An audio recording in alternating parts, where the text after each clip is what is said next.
Ինչպես իսպանական ֆուտբոլը սատկացրեց անգլիականին, բայց Լիվերպուլը դեռ պլստում է։ Ինչպես Paris Saint-Germain-ը անցավ Chelsea-ի վրայով։ Ստացվում է ամբողջ Եվրոպան դեմա դուրս եկել Անգլիայի։ Եվ վերջապես, ինչպես ստացվեց, որ Sadio Mane-ն գավաթազրկվեց 2 ամիս անց։ Հարցեր, որոնց պատասխանը կստանաք այս վիդեոյի ներսում։ Համեցեք, բայց մուտքը միայն բաժանորդագրությամբ։ Manchester City-ի ֆուտբոլիստները Ռեալի դեմ առաջին խաղից հետո Valverde-ի դեմ էր այդ խաղը։ Ճիշտ ասում։ Հարցին, թե արդյոք կլինի comeback, նրանք պատասխանում էին. Այո, իհարկե։ Բա դա հարց էր։ Նեղացնում ես քուրս։ Այսպես մեծ խոսացողների թիմը սեփական հարկի տակ անգամ ոչինչ չկարողացավ առաջարկել մադրիդցիներին, ասեմ ավելին, լախանուց է եղան։ Ուրեմն City-ի ամենափորձառու ֆուտբոլիստներից մեկը Բերնարդո Սիլվան, այս լուսավոր տեխնոլոգիական դարում որոշում է ձեռքով խաղալ, կարմիր քարտ ստանալ ու իր թիմին թողնել 10 հոգով այն դեպքում, երբ դա այդ ձեռքով խաղը չնկատել ուղղակի հնարավոր չէր։ Արդյունքում նվեր մրցակցին 11 մետրանոցի տեսքով այն դեպքում, երբ փաստ չի, որ գնդակը հայտնվելու էր դարպասում,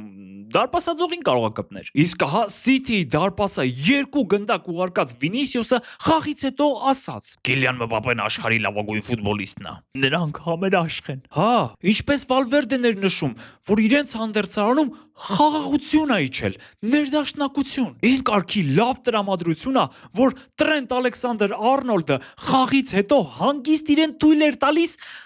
տարօրինակ ձևով պահել իրեն։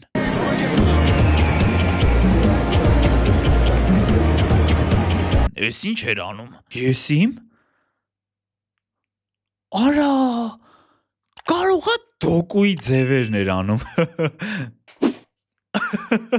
Բայց թե որքան ապագայում այդ համերաշխությունը կօգնի Մադրիդի Ռեալում, կոնկրետ քառորդ եզրափակչում ցույց կտա հենց ապագան։ Իսկ մինչ այդ Պեպ Գուարդիոլան հանդես եկավ հայտարարությամբ խաղից անմիջապես հետո։ Ապագան շատ պայծառ է։ Մենք մյուս տարի կվերադառնանք։ Ուզում ասի, որ մյուս տարի Չեմպիոնների լիգան հաղթելու են։ Հեքիաթ թե իրականություն։ Դատեք ինքներդ։ Գուարդիոլան լրիվ գյուլնաստատնա։ Ու այստեղ շատ տեղին է հիշել մի ուրիշ հեքիաթ։ Մեր նախորդ թողարկումներից մեկի ժամանակ պատմեցինք պատանի Քլիվեր Սանչեսի մասին։ Նա երազում էր մեկնաբանել Լիպերդադորեսի գավաթի եզրափակիչը։ Տղան դրա համար դրամա հավաք էր կազմակերպել հարևանների բարեկամների շրջանում ու փողը հավաքելով ճամփա էր ընկել դեպի մայրաքաղաք Լիմա։ Սակայն նրան թույլ չէին տվել մտնել ստադիոնի տարածք, քանի որ ոչ տոմս ուներ, ոչ էլ հավատարմագիր։ Բայց դա տղային չէր կանգնեցրել։ Նա ընկերների հետ բարձրացել էր մոտակա բլրի վրա, որտեղից ամբողջ ստադիոնը երևում էր եւ TikTok-ի ուղիղ եթերում մեկնաբանել էր խաղը։ Նրա բառիս ամենաբուն իմաստով պնդաճակատությունը հաջողությամբ պսակվեց։ Նրան աննկատ չթողեցին հայրենիքում հրավիրելով տարբեր խաղերի։ Ու անգամ հայրենիքից դուրս նրան նկատել եւ հրավիրել են Մադրիդ։ Նա մի քանի րոպե մեկնաբանել է Real City-ի խաղը մարկայի մեկնաբանների ընկերակցությամբ։ Բաց սա հեքիաթ չի, ինչ է։ Կարող էր չէ ասել, արա լավ է սովենես չթողին մի հատ մտնենք, բայց ոչ, նա ուներ նպատակ, նրան սպասում էին հարևանները, բարեկամները եւ նա հուսախաբ չարեց։ Սա շատ լավ օրինակ է այն մասին, որ նպատակին հասնելու համար, եթե դուռը փակում են, ապա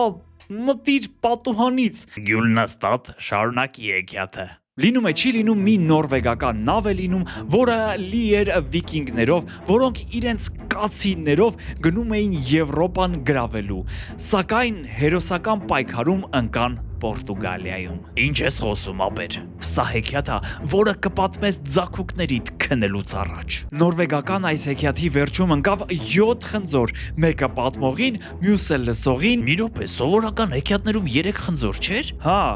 բայց սա սովորական հեքիաթ չի։ Պորտուգալական Սպորտինգն էլ սովորական թիմ չի։ Պորտուգալացիները 5 անպատասխան գնդակ ուղարկեցին Բուդիո Գլիմտի դարպասը եւ վաստակեցին մնացած 5 խնձորները։ Նրանք 1/4 եզրափակչում են։ Հեքիաթի շարքից էր նաև Լիվերպուլի հաղթանակը Գալաթասարայի դեմ պատասխան խաղում, ինչքան հաճելի էր կրկին տեսնել այդքան կրակոտ Լիվերպուլ։ Թուրքական թիմին նրանք պարզապես չէին սատկացնում, նրանք արհամարհական ապտակներ էին ուղարկում, կարծես խաղում են Հայաթի թիմի դեմ, որը հանդգնել է նրանց գոլ խփել։ Իսկ Սալահի գոլը հիշեցրեց եգիպտական բուրգ, որին նայում ու հիանում ես, բայց ոչ մի կերպ չես հասկանում, թե ինչպես սա ստեղծվել։ Իհարկե 4-0-ն շատ հաճելի է, բայց Լիվերպուլը այս մրցաշրջանում հենց դրանով է տարօրինակ, որ նման շքեղ հաղթանակներից հետո հաջորդում են պրավալնի խաղեր, ստաբիլ չեն։ Ինչ է կարծում, արժի սլոտին պահել անկախ այս մրցաշրջանի արդյունքներից գրեք կոմենտներում։ Բա Գալաթասարայի են ֆանուհու մասին չես պատմում, բայց պետքա որ 100%։ Շատ 18+ չի ստացվի, դու մեղմ ներկայացրու։ Մի թուրք երկրպագուհի ընկել էր Էնֆիլդի Լիվերպուլյան որցերի մեջ։ Նա ասում է սուս, քանի որ իր հետ կանեն այն ինչ Լիվերպուլը արեց Գալաթասարայի հետ։ Պատկերացնում եք, բայց հենց տրիբունայում։ Բարսելոնայի արդյունքներ բերեց Նյուքասլին։ Կատալոնական թիմը այնքան դաժան էր, որ անգամ Մյունխենի Բավարիան էր զարմացել։ Հոп, այդ յուղոտ մասը թողնում ենք վերջում։ Կներեք, վրաս վերխա վերցնում արդեն, թե չէ ես կպատմեի։ Հիմա ավելի լավ ծանոթացեք առաջիկա խաղերին, իսկ դրանից հետո Չեմպիոնների լիգայի մնացած խաղերն են իրենց ամբարո հաշիվներով եւ իհարկե Սադիո Մանեին գավաթազրկում են։ Մարտի 22-ին Անգլիայի գավաթը կվիճարկեն Արսենալն ու Մանչեսթեր Սիթին, իսպանական Լա Լիգայում Բարսան կընդունի Ռայո Վալեկանոին, իտալական A Սերիայում Ինտերը հյուր կգնա Ֆիորենտինային, Ֆրանսիայում Լիոնը կխաղա Մոնակոյի հետ, Մարսելը կընդունի Լիլին, օրը կավարտվի Մադրիդյան դերբիով Ռեալի ու Ատլետիկոյի միջև։ Սենեգալին զրկեցին Աֆրիկայի ազգերի գավաթից այն ստանալուց 2 ամիս անց։ Հահա, տենց մինայի։ Երևի այս ընթացքում որոշում էին, թե ինչպես պետքա բացատրեն Մանեին, որ իր գավաթներն այլևս զույգ չեն։ Երևի հիշում եք աֆրիկյան այդ եզրափակչում տեղի ունեցած սկանդալը, երբ Սենեգալի մարզիչը հորդորում էր թիմին հեռանալ դաշտից, իսկ Մանեն հետ բերեց բոլորին, հետո եղավ Բրահիմ Դիասի հայտնի Պանենկան, որի արդյունքում Պանենկան գերեզմանոցում 2 տակ ֆռաց։ Ու ահա 2 ամիս անց աֆրիկյան ֆուտբոլային իշխանություններն ասում են Բրահիմ ջան, շնորհավորում ենք, դու չեմպիոն ես։ Ու սա լավ նախադեպ է դառնում։ Օրինակ կարող է մի օր էլ զարթնեն եւ ասեն, որ Չելսի 2009 թվականի կիսաեզրափակիչը Բարսելոնայի դեմ մենք վերանայել ենք, պարոն Դրոգբա, շնորհավորում ենք, դուք անցել եք եզրափակիչ։ Որքան էլ աֆրիկյան ֆուտբոլային ասոցիացիան պահանջում է վերադարձնել գավաթը, բայց Սենեգալի ֆուտբոլային գլխավոր կառույցը հրաժարվում է այդ անել եւ մի բան էլ ավելին, սա աննախադեպ, անընդունելի է աֆրիկյան ֆուտբոլի համար։ Այս որոշումը կայացնող մարմինը թաթախված է կոռուպցիայի մեջ։ Իրականում շատ տարօրինակ է։ Եթե նման որոշում պետքա կայացվեր, որը շատ տրամաբանական կլիներ, ապա պետքա լիներ խաղից անմիջապես հետո կամ լավ գոնե մի շաբաթ հետո, բայց ոչ 2 ամիս անց, լրիվ ցնդել են սովից։ Լիամ Ռոսենյորը Պարի Սեն-Ժերմենի դեմ պատասխան խաղում կտակներ գրում։ Խի? Դե կարող է Լոնդոնում ճիշտ չհասկանան ու ընդհանուր 8-2 հաշվով պարտություն, 2 խաղերի արդյունքում ապականված հեղինակություն։ Դրոգբայի աչքերում այս խաղերից հետո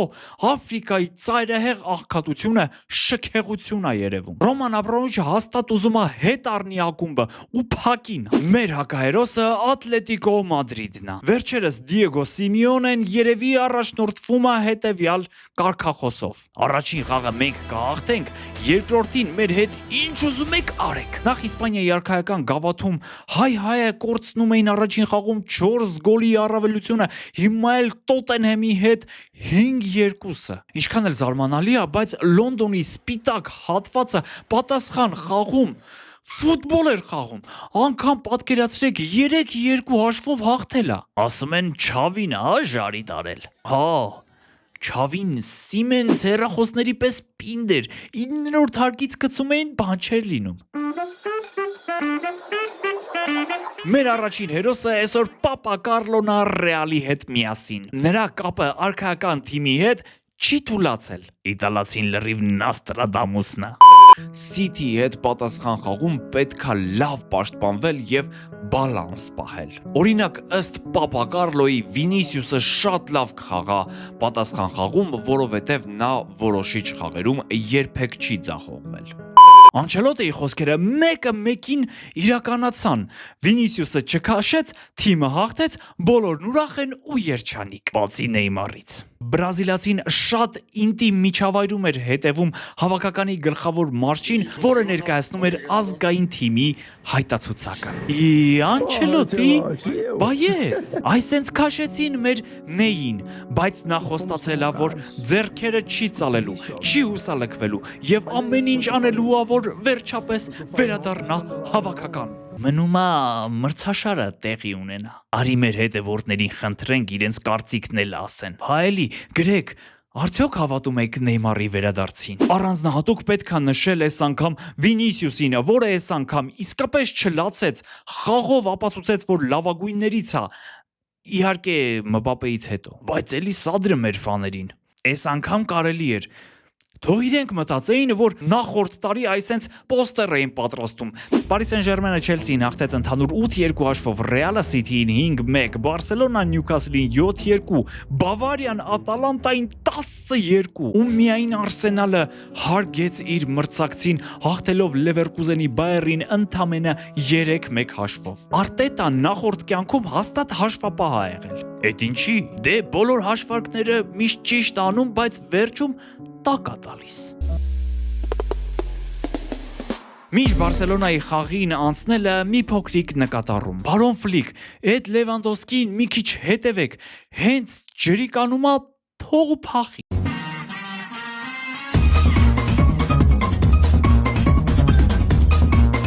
Եկյա ջանդակով ընկնում է այդ խեղճ գավիի վրա, հետո էլ ասում են տեղի է տրավմա ստանում։ Շատ սիրելուց է։ Դե տենցա թող բռնի բերանը ջարդի։ Լավ, անցնենք խաղին։ Դրվագ Բարսելոնա Նյուքասլ խաղի ընդմիջումից։